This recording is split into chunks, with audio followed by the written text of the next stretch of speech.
Hello, and welcome to Magic is Real, a podcast focused on the fascinating world of near-death experiences, spirit communication, and all things metaphysical and spiritual. The mission of this project is to share messages of hope and inspiration with others, and to spread the word that death is only an illusion.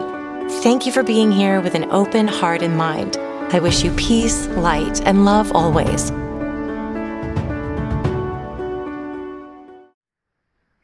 Hello, everyone. Welcome to Magic is Real. I'm your host, Shannon, and today I have with me Amy Jamison, who is the author of a book, and that book is called Visions from Above, My Journey, My Destiny. Amy's book is about her near-death experience, and we're here to talk about it. Amy, thank you so much for joining me today. It really means a lot to have you here. Thank you, Shannon. Thank you for allowing me to be on your program. I appreciate it too. It is such a pleasure. So, Amy, I'd love to start by getting to know a little bit about you. Okay. I love to start by having you tell us a little bit about your background, anything that's relevant in your spiritual journey. Did you grow up religious, spiritual, atheist? What were your former perceptions and ideas about spirituality, if any? Okay. Well, I was raised strict Catholic. I went all the way through 10th grade with the catechism classes, being baptized, confirmed, and First Communion, of course.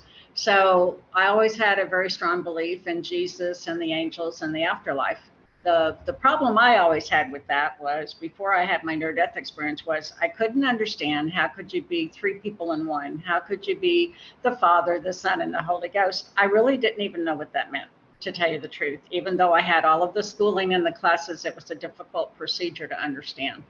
Of course, growing up like other children of that time in the 50s, because I was born in 52, was the problem that a lot of people referred to spirits as ghosts. So ghosts were scary, so nobody wanted to associate with them, not really realizing, in my opinion, that they're spirits. You know, they're spirits. There's good spirits and there's bad spirits, and I've experienced both. My family always called me crazy, and they didn't believe in what happened to me when it did happen to me. And I've stood my ground and spoke my truth ever since it occurred in 1976.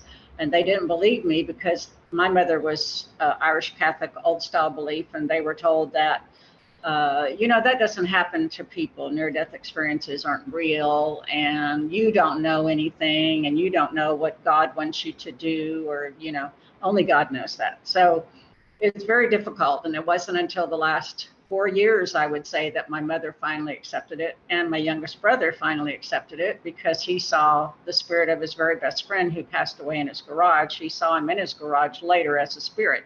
He called me up and told me I wasn't crazy anymore. So until it happens to you, it's very difficult to comprehend. And everyone has a little bit different journey with that near-death experience, different time frame, different things they see. It's just different. It's so different. And at that time, it was so unheard of that, I was a devil worshiper, a demon. I'm worshiping the dark side. I'm not a true Christian. Those were all the things that I've heard all my life. And that was a result of me telling the truth about my near-death experience. Well, thank you. Yeah, I've heard that a lot from people who have had near-death experiences. There is often a clash between religion and spirituality, which we can get into. So I'd love to hear, wherever you'd like to start, what happened? Well, here's what happened. Story. Yes, I was married at the time. This was in 1976. I was working as a dental assistant with the dentist in Houston, Texas. And I had a really bad cold and cough for about 2 weeks that was uncontrollable. Even though I wore the mask and the gloves, I'd have to turn to the side and cough a lot. Until finally, at the end of 2 weeks, I was on my way driving home, and my left side of my arm and chest started hurting really bad. I thought I was having a heart attack. I didn't know what was happening. So I stopped and phoned my husband to be on the lookout for me. And unfortunately, he wasn't. When I got home, I actually ended up doing 6 loads of laundry with his help, carrying them up and down 2 flights of stairs, and cleaned the bathroom and the kitchen and cooked dinner. At the time, I smoked cigarettes, but so I was sitting on the couch smoking, and all of a sudden I couldn't hardly breathe at all. So I put the cigarettes down. And when I tried gasping for air, I looked at my husband, who was sitting there, and said, I need you to call call me an ambulance or take me to the hospital. Oh, there's nothing wrong with you. You're a hypochondriac. And that's what he would say to me all the time. He never believed in medical at all. Basically, I had to get up, call the emergency room that I was headed towards, and talk to the doctor on call and tell him, I can hardly breathe and I need to have an ambulance come get me. And he said, are you by yourself? I said, no. He said, put the person on the phone that's there. So my husband got on the phone, his eyes got real big, and then he slammed down the receiver. And I said, what did he say? He said that he could tell from the way you were speaking that you had a very difficult time breathing. You were having breathing difficulties. And that if you died on the way to the hospital or you died after you got to the hospital and treatment, I'd be totally held responsible. And I said to myself, yay, somebody's listening. So that same doctor treated me and x-rayed my chest when we got there. I had pleurisy, walking pneumonia, and a collapsed lung on the left side. So it was necessary for them to insert a chest tube. It was in the chest tube insertion right after they started putting it in place that I felt terrible pain. Like he told me I can numb the skin on the outside, but not the bones between your ribs. So he put the chest tube in and then I blacked out. When I say blacked out, it was like I closed my eyes. When I open my eyes, I'm in total darkness. It's like I'm a tiny version of myself inside my own body, and I'm going from my head past my heart to my feet. When I got about to the heart, and I'm like spinning in a circle really fast. And when I get to my heart level, there's like a 7-foot tall person that I think was a man that was dressed like a mummy in all black, reaching his arms out, trying to grab me. And I stared around him thinking, okay, you got free of him, and went towards a really tiny white light at the bottom of my feet near my toes. When I came through that light, I turn around and it's like I'm at the ceiling in the intensive care unit where I was just had some surgery there where they were doing the chest tube insertion, and I could see my body on the table, and the nurses and the doctor were saying time of death, and he called the time of death, and the two nurses were saying, that's a shame, she's so young, she was only 23. My husband's in the corner crying his eyes out because he's going to go to jail because I died in process. So it wasn't particularly because he really cared and was worried about believing what happened to me. It was just that he was in trouble. So I turn around again. And when I turn around this time, when I see my body, it's like the same person I am right now. If I were to look down at myself, I would be exactly the same, only a ghostly version of me, kind of like the solid part of me vaporized and I saw myself. Then I turn around, and when I turn around, I see on my left side a little girl angel with long blonde hair, about 8 years old. She's in a white robe and thong sandals. And then there's a little baby angel holding on and flying around in a diaper with wings on his back. He's got like curly reddish blonde hair, and he's laughing like crazy, and she's serious. And then I go off to the right with my look, and I see 3 deceased relatives who look to be in their 40s to 60s, and they were older than that when they passed. And they were very happy to see me. And there was like a more golden light behind them. So I greeted them, but I never got to the golden light because it was as someone pulled me right to the center, and I'm standing right in front of Jesus, the Jesus version that I saw growing up, with the long brown wavy hair, the beard, the beautiful see-through crystal clear blue eyes, and he also had on like a long white robe and brown sandals, and that is what I saw. And he raised up his right arm, and when he said, you're not supposed to be here right now, it's not your time. When he put his arm down, I woke up in my body, and there was a white sheet over me, and I blew on it, and there was a priest standing beside me who I had also seen giving me the last rites when I passed away and was called dead, time of death. So that is what I saw. And that happened in 1976. Okay, so all of that is one of those detailed NDEs that I think we all love to hear, because some people cross over and they don't really see that much. Or they might just be in sort of a blackness or a state of being without interacting with other entities or beings or loved ones. What was it that brought you back into your body? When Jesus lowered his hand, it was like he shoved me back into my body, is how it felt. And the priest was standing right beside me. So he saw me blow on the sheet. And when he did, he pulled the sheet down and he said, "Oh, my dear, you've had a heavenly experience, a miracle. Would you tell me what it was?" And I go, "Yes, but I'm mad." And he goes, "Well, why are you so mad?" And I go, "Well, because I was happy there. I didn't want to come back." And he goes, "Well, it was not your time, my dear." So then I told him what happened. And he fully believed what I was telling him. Um, what I felt where I was when I was in, I will call it, I was in heaven, the afterlife. I was like 3 feet above the ground, standing in clouds, if that, which doesn't make sense to me now, Yeah. but that's how it was when I was there. And I just had total feeling of happiness, no regrets, no anger, no, oh, if I had an argument with you the night before, I never would experience it. When I saw my husband, it was like, oh, he's crying. Okay. There's like no attachment to the people in the room other than I know who they are, but it's just pure love.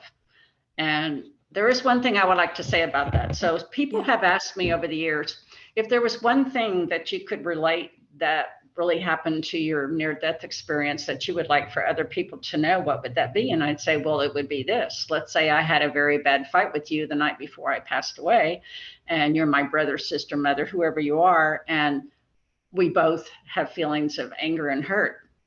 I pass away, and you're left with the anger and hurt. Once the soul exits the physical body, there is no attachment to those feelings, those events, any of those things. You only remember the good memories and good feelings. So you're totally forgiven at that point. So he was totally forgiven, my spouse I'm referring to at that point. There was no anger or resentment towards him at all.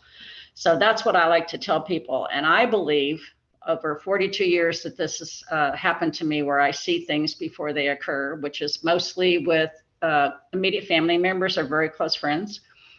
And that started shortly after I came back from my near death experience.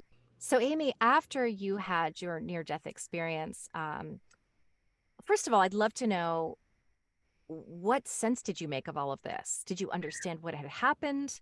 No, it was very frightening at first, especially the attachment of the dark entity, because I'd never had a dark spirit around me at all ever in my life that I was aware of. Yeah, and actually, I'd love to talk about that because we had some Okay, sound issues. So right. that part will be cut out. But you did mention to me that after this happened, you were dealing with a dark entity. And I'd love to know how. So you didn't know exactly what had happened to you when you came back into your body.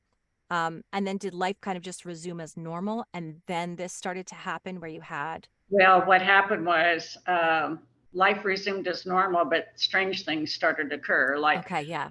Like loaves of bread would fly off the fridge in the living room, from the kitchen into the living room. The lights switch would be on in the kitchen, but the light would go off. And then I'd go flip the switch off, and the switch would be off and the light would come back on. It was like someone standing there playing with it. You know what I'm saying? And many things like that, like my printer would come on and go on and off with the ink where the cartridge would go back and forth. Just a lot of different electrical things like that. And I couldn't tell you really for sure whether that was good spirits trying to get my attention to let me know what was about to occur, or if that was the bad spirit messing with me first. I really don't know, and I'll probably never know that answer. I don't know. But shortly after that is when my husband and I at that time moved into this big house that we were caretaking, and we made into a bed and breakfast. And it had a old man good spirit that would go in and out of the dresser doors, and we could see him. We could both see him. He would just be getting in and out of the dresser doors. He lived there evidently some years ago. I don't really know.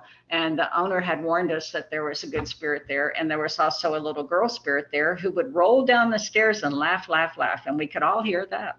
We all heard that all the time. So when my husband's feet started getting pulled, and then when it happened to me, it was very frightening, because that wasn't the two spirits that we saw in the house. It was like a totally dark shadow. It was like, the movie, have you ever seen the movie? Oh, who's in it? Demi Moore. And I can't remember the Ghost? actor. Was Yeah, it Ghost. Ghost? Yeah. That Hmm. movie. Yes. The dark things that would fly above the people when they were going to go take them away. Yeah. That was the kind of of dark spirit that was around me. And at the one point in the end, before I really prayed it away, it was hovering above me. I could see the dark shape, like those things hovering above me. And it was sucking the air, and I could feel the air going right out of my body into it. And then I closed my eyes, and my husband and I grabbed hands, and we said very loudly, "You're not welcome here. You have to leave. Go to Jesus." And we just kept saying all that, and it left. But what I didn't know was dark entities will attach to negativity, trauma, drama, hurt, and pain. So if you are a negative person, which my daughter was at that time, and my granddaughter, it went right to them. So, and they had to do the same similar things that I did in order to get rid of it. And then you never saw it again. Never saw it again after that. Once that occurred, I never ever saw it again. Now, That's I did go to a holistic mind, body, spirit college in my 60s. I did that. I'm very proud of that. But when I went there, I could feel certain people when they would walk down the hall. I could feel the dark spirits with them, yeah. around them, or with them, or even in them. And then there were other people there who could actually smell them, and another one who could see them. And it would just blow my mind, because I'd be like, "I feel something dark over there." And they go, "Well," this one girl said, "Well, I see it." And the other girl said, "Well, I smell it." And I'm like, this is all trippy to me, because I've never heard of any of that before in my life. You know? Right. Yeah. So that was the only things I picked up on dark wise afterwards, after it left, was Right. it could sense it in other people, you Now, know. you also mentioned that you had been you after this happened to you, you started to notice that you had sort of uh those extrasensory perception or psychic abilities, mediumship abilities. When did you first start to notice? I'm sure it was sort of hard not to notice, but what Well, were some of the it first was things? exactly 5 years after the dark entity had been in my life. So the minute the dark entity left, those visions started. Like, it started with my two children, who their father and I were separated, divorced, and he lived in California and I lived in Texas. So they were flying back and forth to visit him. And on their first trip back, I had a quick vision. It was just very fast and very vivid, where the plane was going to run out of gas. They were going to have to circle the airport. The stewardess would be calling me from the plane to tell me they're okay and they will make it, but it was going to be quite delayed, because I had a 2.5 hour drive from where I was to that airport. And that did occur. And it started with that. And then the next one was like my grandmother, my mother's mother. I knew when she was going to die, and that she would never make it into my mother's house from the back of the house where she lived. She lived in an apartment behind my mother's house. And of course, they're all calling me crazy when I tell them all this. They don't believe it, but my job was relay the message. I'm the messenger, relay the message, and try to get them to understand. But over the years, I learned how to be more gentle with it, because at first I'm just a very truthful, bold person. So I just say things that they are, which I'm sure is very scary and frightening when you hear it from my mouth like that. You know? Right. Yeah. Yeah. And so you think that the reason you were shown premonitions was to warn people. And Right. yeah, some people don't know why they happen. Um, I didn't know why they yeah. happened. It was very frightening, like I said. And for a long while, I didn't know what to do with the information. I just got tired of the nightmares repeating, because they were terrible things. They were like stabbings of my niece, fires of my sister and my niece, just all kinds of bad things. And I'm like, okay, I'm going to try something. I'm going to tell them what I saw. Right. It's not my job particularly to get them to understand. I tried, but it didn't happen. Um, and then those things would occur just as I was shown them. Different, their version of it was different from mine. My version was like a movie trailer. I would see the beginning, the middle, and the end, but I wouldn't see all the details in between. And I tried to explain that to them, and they either didn't want to comprehend it or couldn't comprehend it. I'm not sure which. But before this all happened to me, I used to say that all psychics and mediums were nuts. And when it Hmm. happened to me, I'm like, I can't say that anymore, because that is not true. Like, I have a different spiritual belief from the way I was raised now. And if you would like to Yeah. ask me questions about that, I'd be happy to answer. Yeah. Yeah, I do. That is a lot of what we talk about on the show is how Mhm. what happened to you changed your belief system, the way you go through the world, and that Right. sort of thing. Well, I always had a deja vu growing up. Actually, it started at the age of 5. I was actually born by my mother, adopted out, me and my older brother, to a Catholic orphanage down the street. The person who married my mother at that time came back and got us out, brought us back home. So it was 5 years before any records were filed on me. I specifically remember being in the Catholic orphanage because there were very strict rules, and they had rulers that they were popping your hands and bottoms with when if you didn't follow the rules. My siblings would visit on the weekend, but not there every night. So I had memories and deja vus of that. For some reason, I knew that he wasn't my dad, and I found that out later in life. That's another big story all by itself, right there. But what I was going to say about that is, I truly believe that wherever your happy place is in your mind, like when you're stressed out, you go somewhere in your mind to relax. I call that your happy place. I believe from all the people I've talked to and spoken to over the years that your happy place is what you're going to go to when you pass away. Let's say it's a garden for you. That's where you're going to go. And that's where you're going to encounter your particular Jesus, because I also believe that all the different religions are there for a reason, to connect with all the different people. And that if you're from India, you're going to see the bluish green goddess. That's going to be your Jesus, but they're all going to be the same Jesus, because he just has to relate in different ways, because no one's alike. If they were, it would be such a boring world. So that's how I believe people connect when they pass. And I will tell you one quickly. I was raised strict Catholic, so this was so new to me, all of it. Then I felt horrible about myself because people were calling me crazy. So I went on a personal quest. That quest was, I went to every different religious church service that I could find. Some of them scared me to death, especially the one worshiping the snakes, and the other ones where people would fall down gyrating and I didn't know what the heck was happening to them. So I checked them all out, because that's how I came to my conclusion about your happy place and seeing different entities as your Jesus. When they say don't worship different gods, well, I don't believe that it's as it's being spoken and read and understood in the Bible. I believe that it simply means don't idolize someone else that is not Jesus. But see, no one really gets to understand and get this explained to them, because we don't all have death experiences.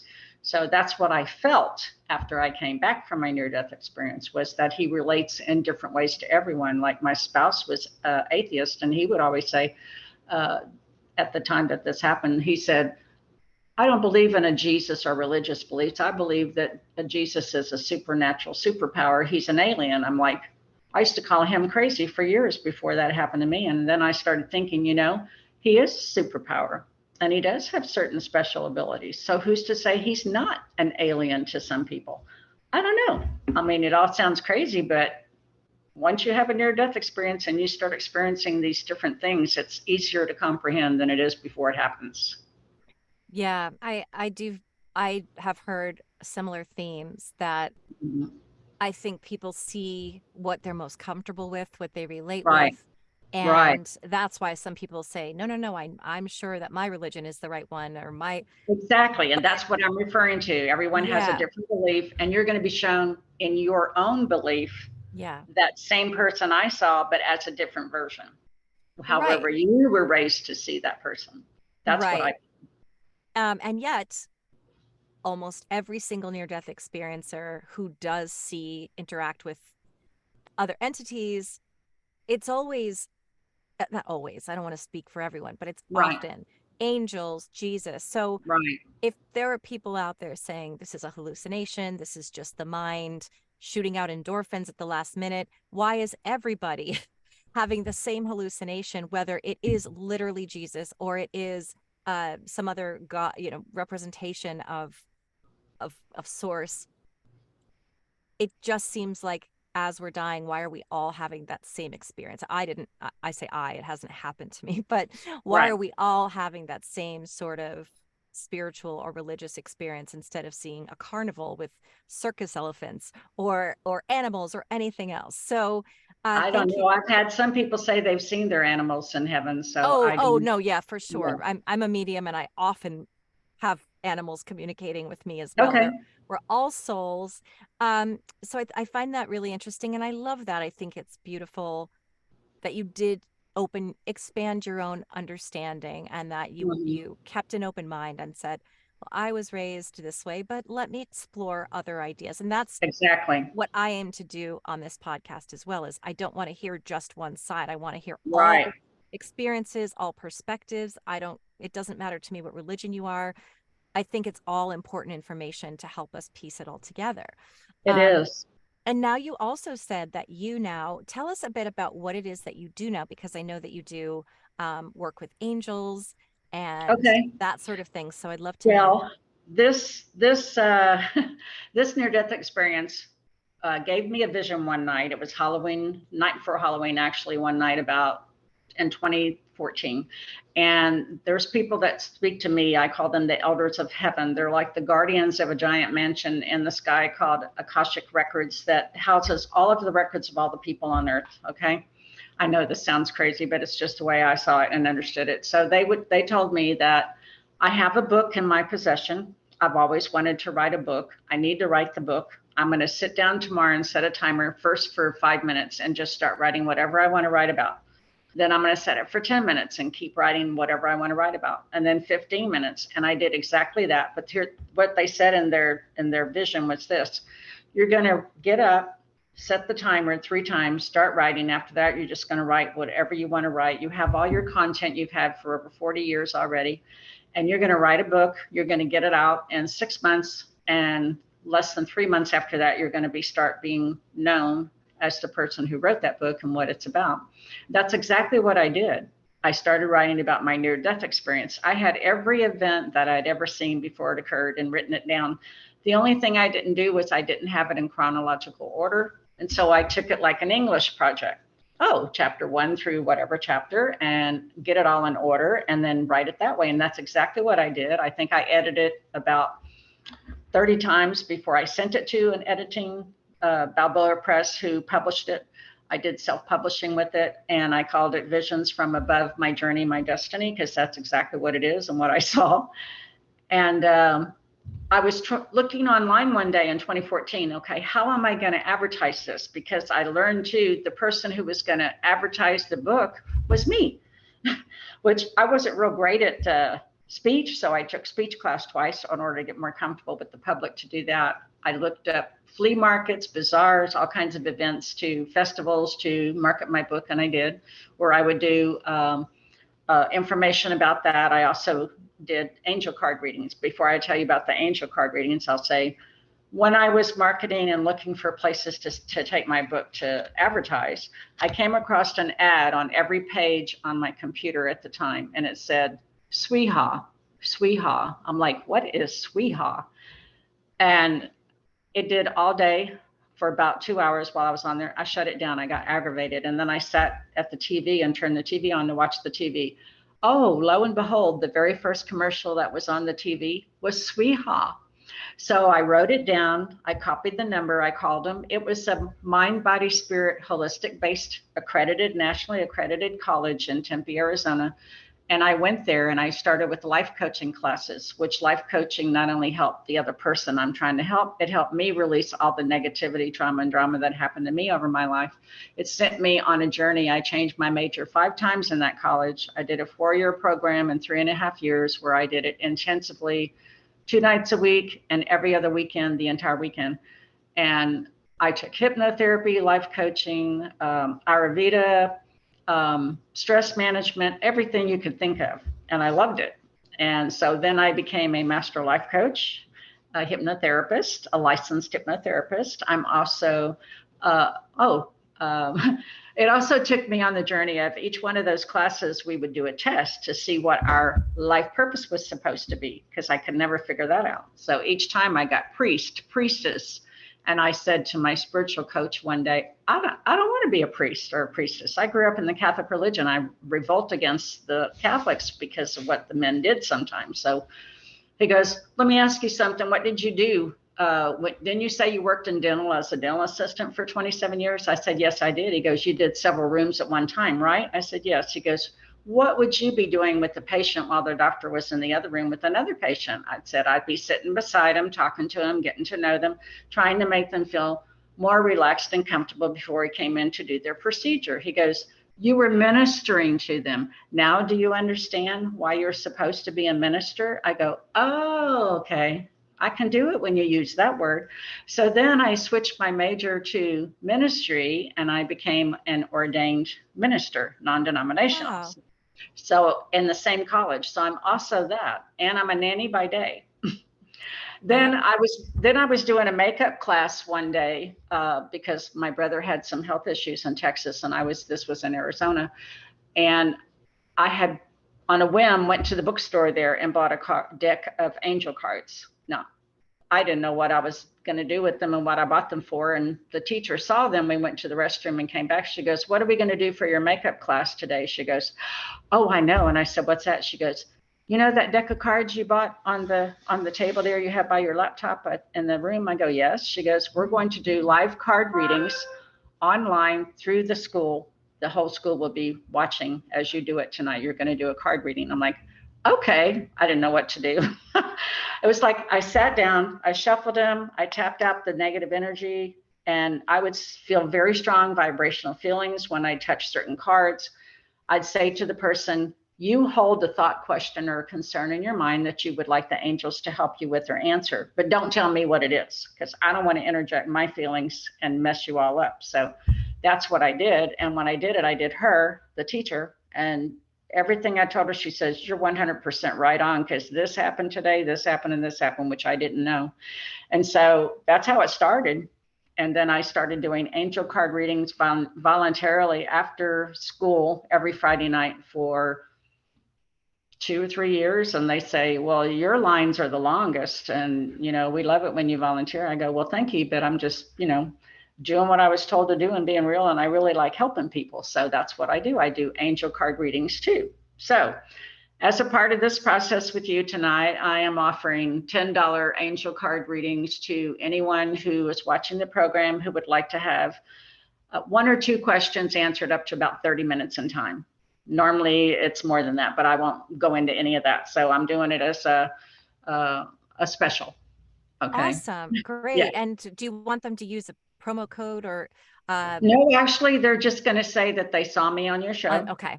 Thank you. and that my email. Oh, they're going to need my website and my email. Yeah, So which I'll have below, but please do say it also so we okay, make my sure it's the right one.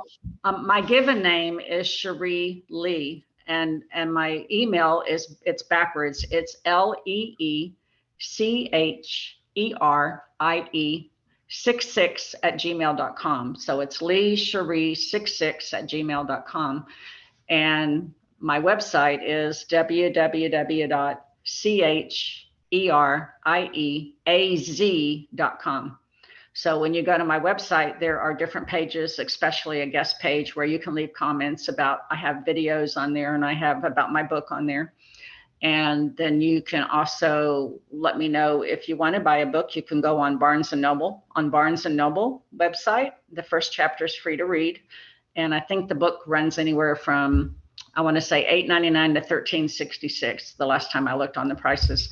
But you can order it at Barnes and Noble, or you can order it at balboapress.com, and you'll find it that way. Thank you so much. Appreciate You're that. welcome. As this is a question I ask most of my guests. Okay. So this is just off the cuff. After your experience and your spiritual journey, after everything that you've learned, what is it that you want people to know?